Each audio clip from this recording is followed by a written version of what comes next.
Assalamualaikum warahmatullahi wabarakatuh. Perkenalkan, nama saya Sisi Budiarti, NPM 13030030037. Baiklah, di sini saya akan mempresentasikan PowerPoint tentang pengantar penelitian. Adapun peta konsep, yang pertama membahas tentang apakah penelitian itu. Yang kedua, penelitian bisnis. Yang ketiga, jenis penelitian bisnis, terapan dan dasar. Keempat, manajer dan penelitian. Yang kelima, manajer dan konsultan peneliti. Yang keenam, konsultan atau peneliti internal versus eksternal. Yang ketujuh, pengetahuan tentang efektivitas penelitian dan manajerial. Yang kedelapan, etika dan penelitian bisnis. Tujuan bab yang pertama menjelaskan apa penelitian dan bagaimana mendefinisikannya. Yang kedua, membedakan antara penelitian terapan dan dasar, memberi contoh dan membahas mengapa penelitian tersebut termasuk ke dalam salah satu dari dua kategori. Yang ketiga, menjelaskan mengapa manajer harus mengetahui tentang penelitian. Yang keempat, membahas apa yang seharusnya dan tidak seharusnya manajer lakukan agar dapat berinteraksi dengan peneliti seefektif mungkin. Nah, untuk yang kelima, mengidentifikasi dan membahas sepenuhnya bagaimana keputusan di dalam manajer antara tim internal maupun eksternal. Dan yang keenam, membahas sepenuhnya tentang penelitian yang menjelaskan bagaimana manajer menerapkan pengetahuan tentang penelitian tersebut. Dan kemudian yang terakhir, yang ketujuh, menjelaskan peran etika dalam penelitian bisnis. Selanjutnya, kita akan membahas tentang apakah penelitian, dan di sini kita berbicara tentang bagaimana proses dan cara kita menganalisis dalam penelitian tersebut. Kita akan mencari fakta atau bukti, kemudian memahami faktor dari situasi yang ada, dan nantinya akan dilakukan studi menyeluruh dan dalam melakukan praduga sementara, dan nantinya akan mendapatkan suatu hasil dalam pemecahan masalah. Selanjutnya, untuk penelitian bisnis, kita akan terlebih dahulu melakukan suatu penyelidikan, kemudian investigasi, dan nantinya akan dilakukan pemeriksaan dan eksperimen yang mencakup dalam bidang akuntansi, manajemen, dan keuangan. Selanjutnya, kita akan membahas tentang jenis penelitian, dalam hal ini terapan dan dasar. Terlebih dahulu kita harus mencari masalah, dan kemudian dari situ kita harus menyelesaikan masalah tersebut dengan melakukan sebuah topik penelitian dengan pokok pengetahuan yang kita lakukan dari studi kasus. Kemudian setelah itu kita harus menerapkan hasil dari temuan penelitian yang kita lakukan tersebut. Kemudian, manajer dan penelitian. Dalam hal ini memberikan suatu pemahaman kita bagaimana yang pertama kita harus mengenali dan secara efektif memecahkan masalah kecil. Bagaimana kita pengetahuan penelitian yang baik dan buruk, kemudian kita mengenai pengaruh-pengaruhnya, kita mengambil resiko, kemudian juga mencegah kepentingan pribadi, dan kita membedakan peneliti dan konsultan yang disewa secara efektif itu seperti apa, dan kita harus mengetahui juga menggabungkan pengalaman dan pengetahuan ilmiah itu seperti apa, dan ini dilakoni dalam manajer dan penelitian tersebut. Bagaimana sikap manajer tersebut? Manajer dan konsultan peneliti dalam hal ini memberikan pemahaman bahwa tugas manajer dan konsultan peneliti itu saling berhubungan, di mana manajer itu harus memberitahu peneliti tentang jenis informasi, kemudian perannya itu seperti apa, filosofi dalam hal ini sistem penilaiannya, kemudian hubungan baik yang dijalankan antara manajer dan konsultan, kemudian organisasi yang relevan yang disampaikan dengan jelas dan keterbatasan yang dikomunikasikan dengan baik. Selanjutnya, konsultan atau peneliti internal versus eksternal. Dalam hal ini memberikan suatu pemahaman kepada kita bahwa peneliti internal itu memiliki kelebihan, begitu juga dengan eksternal. Dan kelebihannya ini salah satunya baik memiliki kesempatan, kemudian cara mengimplementasikan itu seperti apa, kemudian memerlukan waktu yang singkat ataupun waktu yang panjang, cara mereka memecahkan suatu masalah. Nah, itu memiliki kelebihan yang berbeda antar keduanya. Mereka juga memiliki kekurangan.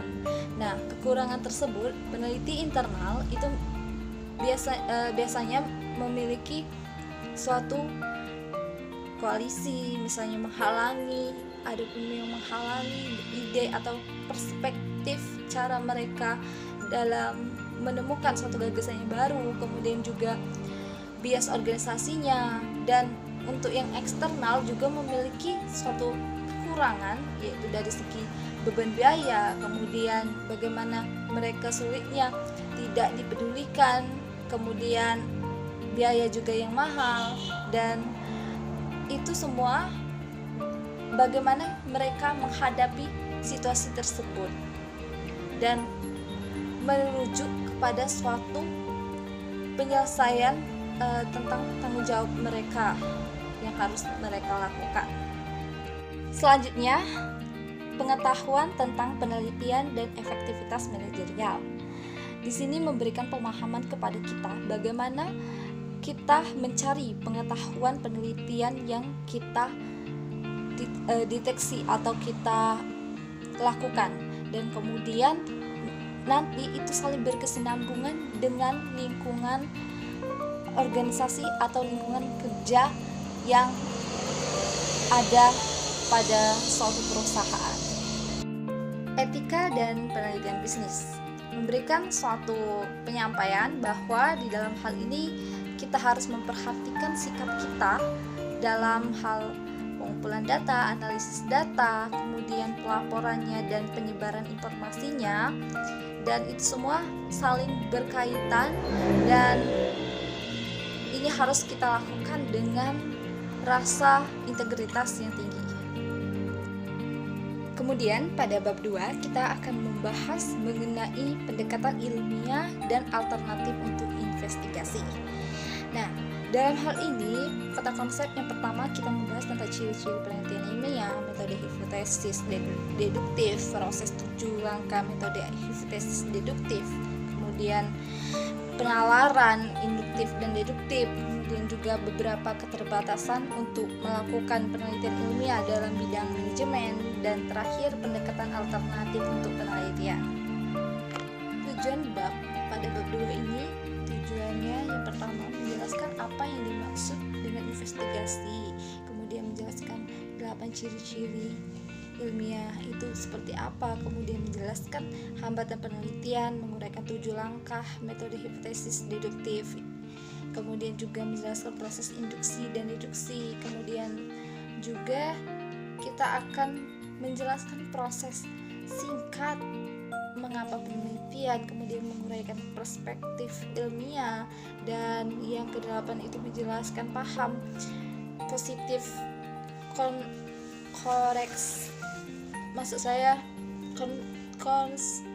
koreksi, realisme kritis, dan pragmatisme, kemudian dan terakhir menilai keuntungan dari pengetahuan tentang perspektif yang berbeda pada apa yang membuat penelitian itu bagus, kayak gitu.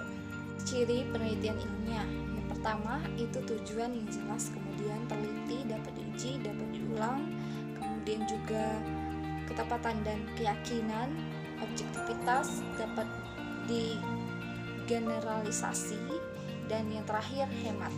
Itu ada 9 jumlahnya. Selanjutnya, metode hipotesis deduktif dalam hal ini memberikan suatu pemahaman yang dapat kita tangkap bahwa langkah-langkah dalam melakukan suatu hipotesis deduktif ini harus terorganisasi, kemudian harus sesuai dengan metode hipotesisnya, kemudian juga harus teliti, dan kita harus mampu memberikan suatu hipotesis yang baik sesuai dengan penelitian yang akan kita lakukan. Proses 7 langkah metode hipotesis deduktif. Yang pertama, mengidentifikasi masalah yang luas. Kemudian yang kedua, merumuskan masalah. Yang ketiga, membuat hipotesis. Yang keempat, menentukan ukuran. Dan kelima, pengumpulan data. Yang keenam, analisis data. Yang ketujuh, interpretasi data. Penalaran induktif dan deduktif. Para ahli telah mengemukakan pendapatnya bahwa baik penalaran induktif maupun deduktif itu memiliki cara yang berbeda dan tentunya juga memiliki suatu hasil hipotesis yang persentasenya juga berbeda. Dan kalau induktif itu lebih ke tidak mustahilan, karena dia cenderung menyimpulkan sesuatu yang mungkin dianggap tidak sesuai dengan hasil temuan yang ada, berbeda dengan deduktif. Contoh hipotesis deduktif itu dapat dilihat pada tampilan layar, di mana pada hipotesis deduktif ini membuktikan tingkat kesesuaian itu yang lebih dominan dibandingkan dengan induktif. Beberapa hambatan untuk melakukan penelitian ilmiah dalam bidang manajemen. Yang pertama, kita harus mempersiapkan perasaan, sikap, emosi, dan persepsi. Kemudian nanti akan ada kesulitan yang sering dialami oleh peneliti, di mana pada sifat dapat diperbandingkan. Kemudian konsistensi dan generalisasi yang luas. Dari sifat tersebut, maka kita harus berusaha mencari bagaimana kita dapat memberikan suatu integritas yang baik pada penelitian tersebut, dan kesulitan tersebut dapat kita hadapi dengan bijak. Pendekatan alternatif untuk penelitian ini kita ada 4. Yang pertama, positivisme, contraction, realisme kritis, dan terakhir pragmatisme. Dalam hal ini kita harus memberikan pandangan yang berbeda-beda. Ada pandangan yang tentang kebenaran objektif, kemudian juga ada juga yang menolak, ada juga yang menggabungkan, dan itu dari semua itu harus kita pilih pendekatan yang mana kira-kira cocok dalam penelitian yang akan kita lakukan. Baiklah, demikianlah penyampaian dari saya, semoga dapat bermanfaat. Wassalamualaikum warahmatullahi wabarakatuh.